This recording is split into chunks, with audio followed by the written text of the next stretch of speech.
Excuse me, are you Haminations? Nope.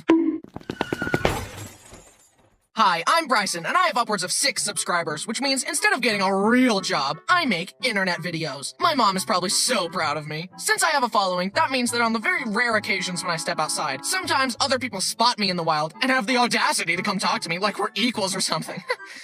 Wait, did I say that out loud? What I meant to say was, sometimes other people spot me in the wild and it makes me uncomfortable because I'm a little shy. Don't hesitate to say hi if you ever do see me though. I'm learning to break out of my shell and I love meeting you guys. Then when I go back home, I crawl back into my shell. Now, it's gonna be hard to tell a story about people recognizing me without sounding egotistic. But rest assured, I am a humble person. Like, I am so incredibly humble. I'm way more humble than you. I'm the most humble person there has ever been. With that in mind, let's get on to the stories. The first time I ever got recognized was at a trampoline park. As I was jumping around, this kid walked over to me and asked, "Are you Haminations?"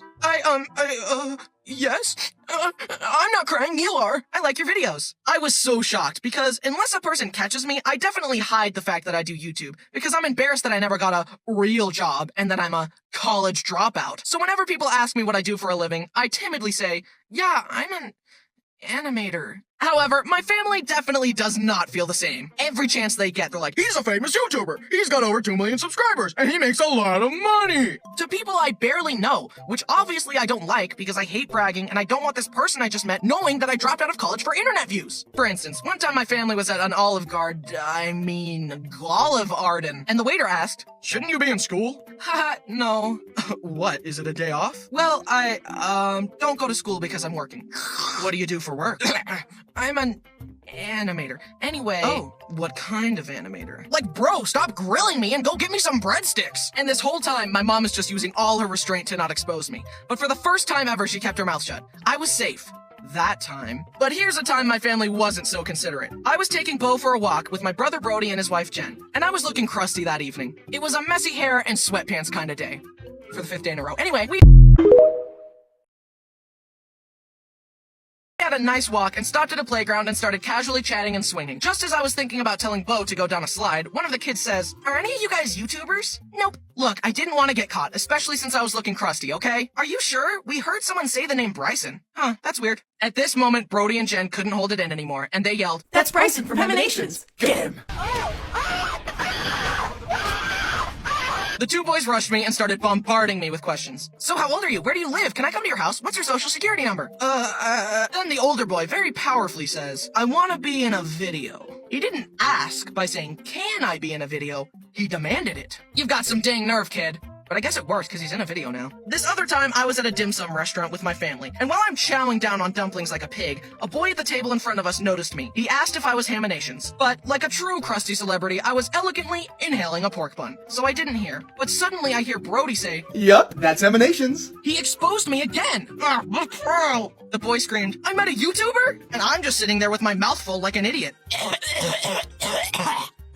Oh, can't let that go to waste. I went to take a picture with him, but the boy was afraid to get close to me. Don't worry, kid. I'm just a normal guy. Anyways, wanna buy some drugs? Or perhaps buy some merch? For real, though, look at the new merch. New shirts, new pins, new plushies. Woo! Every purchase supports the channel directly, so please consider buying something if you're a fan. I mean, look at these plushies, bro! We've got more merch coming down the pipeline that I'm insanely excited for. So stay tuned. Use the link in the description to get something. Okay, back to the video. No, but for real, it's always interesting to meet a fan that's too nervous to even shake my hand. Don't worry, I'm not gonna hurt you. I've seen you beat people up in your videos, though. Look. That's all behind me. I have conquered my violent tendencies. Now, I'm creating my meaning and living my truth. Oh, okay. Smile for the picture. Okay, bye now. It was a fun experience, even though I didn't give Brody permission to expose me. But don't worry, Brody. I forgive you. Another time, a girl recognized me at a convention, and she screamed at me so loud I almost fell over out of fear. You're Haminations! But she was nice. Also, a young boy there told me I needed to upload more. It hurt, but it was also true. We're working on it, kid. This next story took place in the Harry Potter theme park in Florida on the Hogwarts Express. A grown man openly fanboying about Harry Potter? I know. I'm very cool. When I take girls back to my place and show them my Lego Harry Potter collection, they practically throw themselves at me. I can barely keep the ladies at bay. Take me now, Bryson! But in reality, Bryson was and had always been alone. He thought that lying to his audience and showing make-believe scenarios of his fabricated romantic escapades would fill the hole in his heart. But he sat there feeling emptier than ever. He checked his phone, hoping for a distraction from his sad reality, only to see the text message thread between him and his crush. He had sent hundreds of desperate messages to her. She had not responded to a single one. No amount of lying or fantasizing could stop these facts. The miserable reality of the situation hit him like a ton of bricks. In truth, he had nothing, nor would he ever feel the touch of a woman. Bryson wept bitterly.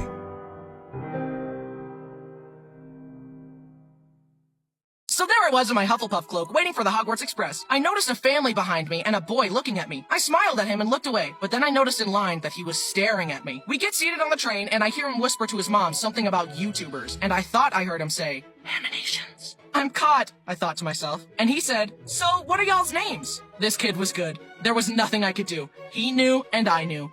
I had to come clean. "My name's Calliope McGrublin." Oh, I'm kidding. I came clean. "My name's Bryson." "Are you Emanations?" "Yes, I am." And this kid burst into tears on the train. I was so flustered, I didn't know what to do except comfort him and tell him it was okay. I just felt bad for the other family in there thinking, who the heck is this Bryson kid and why is he important? What kind of name is Bryson anyway? Sorry, he watches me on the internet. Here. We got off the train and he filmed a quick video with me in it, and then I reunited with my friends and rode the Velocicoaster. And that sums up my trip to Florida. I didn't see any gators though. Did you guys know that I was actually born in Florida? So legally, I am a Florida man. That might explain a lot of things. Another time, me, Brody, and Jen went to this awesome go-kart place. Not to brag, but I'm pretty good at go-karting. Mario Kart taught me well. Anyway, we all get on the track, and I smoked the other racers. I was passing everyone. We got off the track and looked at the leaderboard. Boom. Me in first, Brody in second, and Jen in third. We had demolished the other 9 people in the race. But then I noticed one of the kids we raced against looking back and forth between the scoreboard and me. My nickname on the screen was Ham, and I could see the gears in his head turning. Now, in these situations, I refuse to initiate the conversation. If you ever recognize me in the wild, you have to be the one to start the conversation, because if I thought someone recognized me and went up to them and said, "Hi," I can tell by that look in your eyes that you're a big fan of my work. I mean, why wouldn't you be? "Do you want a picture?" And the other person said, "Who the heck are you?" No one here knows who you are. Not everything is about you, Mr. Self-Important. Narcissist much? My ego and emotional health would never recover. I cannot take that kind of risk. So, even though I could tell this kid knew who I was, I avoided eye contact and refused to initiate. But this kid was pretty shy and too nervous to start the conversation. So we were stuck in a stalemate of him staring at me and me trying not to make eye contact. After a while, Jen and Brody caught wind of the situation and introduced the kid to me. They exposed me again! He and his group got pictures with me, and they were all really nice. If any of them are watching, I just wanted to say, your guys' racing lines are really bad. Honestly, were you even hitting the gas? You slowpokes should be ashamed of how bad I beat you. It will take you 10 to 15 years to even start to approach my level of go-karting prowess. You should go to bed crying every night because of your colossal failure. Anyway, if you ever do see me, don't hesitate to say hi. I promise not to judge you in retrospect and then publicly shame you. This next one happened at VidCon. I had a meetup scheduled at my booth, so I went there and started meeting people, signing things, and taking pictures. It was supposed to be a wholesome, family-friendly meetup. At least that was the plan before the incident. I got through about 10 people and there was a pause. "Is that it?" I said. No, my mom said, and she pointed. I leaned forward to see past the TV and saw a huge line of people. I was shocked. So many nice people had come out to meet me. I was so grateful, but it took me so much by surprise that something slipped out of my mouth. Oh, shoot. Only I didn't say shoot. I said the word, the big one, the S-dash word. I immediately gasped and covered my mouth, but it was too late. Everyone's jaw dropped. The people at the front of the line pointed and laughed. I looked over to see my mother's face. An expression of extreme disappointment looked back at me, a face I knew all too well. And just like that, my family-friendly reputation was shattered. But for real, it was hilarious. Everyone laughed it off, and I had a great time meeting everyone. Going forward, I will try not to curse in front of children again, but no promises. Oh, I did it again. Oh, yeah. Oh, all in all, I enjoy meeting you guys, and if you ever do spot me, please don't hesitate to say hi. I promise I won't bite. At least not that hard. Hi, are you Bryce? All jokes aside, I really appreciate you guys watching the videos, and I love meeting you. Thanks for watching, and thanks to everyone who has said hi to me. And remember, fame isn't worth chasing because it isn't real, and we all live in a simulation, and none of this matters in the long run. Bye!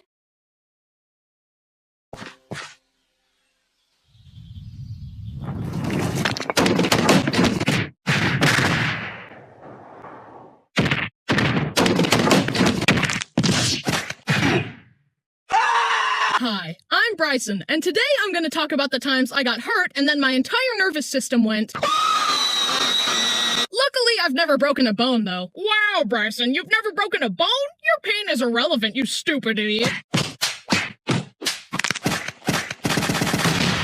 Although I've never broken a bone, I've still experienced a wide range of physical pain. For example, one time I was holding a big PVC pipe and I threw it on the ground and it ricocheted back and hit my funny bone at Mach 10. It felt like an electrical fire on my arm. I hereby vote for the removal of funny bones from the human body because all it causes is pain. On second thought, why not remove all bones? Can't break what isn't there. Another time, I fell down face first while snowboarding and I scorpioned so hard that the bottom of my snowboard hit the back of my head. See that? Your back isn't supposed to do that. That causes a lot of ouchy feelings. Oh, my back! Now let's move on to the big ones. The ones that reminded me of my mortality. The ones where life went, this kid has had it too good for too long. Time to remind him who's in charge. Okay, number 1. I was sitting on top of my bunk bed zoning out when my mom called me. I decided that to save time, I would forego using the ladder and just jump off the top bunk. Little did I know the fan was going at top speed. It was so fast that I didn't even see it. So I jumped and... It happened so fast that I didn't even feel it at first, but I reached up to check the damage and then I saw the blood. Mom! What's up, honey? I'm losing blood at an alarming rate and would be most grateful if you, my caregiver and guardian, would transport me to the hospital to help heal the wounds so that I can continue this mortal journey rather than ending it prematurely due to loss of blood. Nah, I'm kidding. What I actually said was...